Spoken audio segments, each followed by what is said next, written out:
All right, Todd here with Jeep Speed Shop. Here we go. Another 8-speed and a 3.6 liter JK. So, tranny lines, there's our setup there. We're also doing a bracket right there to raise the tranny lines up a little bit. On this one here, it's running a 1350 drive shaft. We had to cut a piece out of the tranny mount to gain room for the drive shaft. This one we ran the exhaust in the back, as you can see, so it's not under the pan.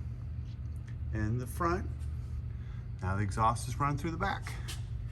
So just some changes that we're trying to see to perfect this 8-speed and a Jeep JK. It's actually working out really well. Probably one of our better mods, I guess, or change ups. I mean, this is way better than putting a supercharger on a 3.6. The drivability is so much better. So, all right, well, just another walk around. A 3.6 liter JK running an 8-speed. This is the game changer right here. Things are changing. This is the way to go. If you're not doing a Hemi, you're doing an 8-speed and you're 3.6. All right. Well, Jeep Speed Shop out.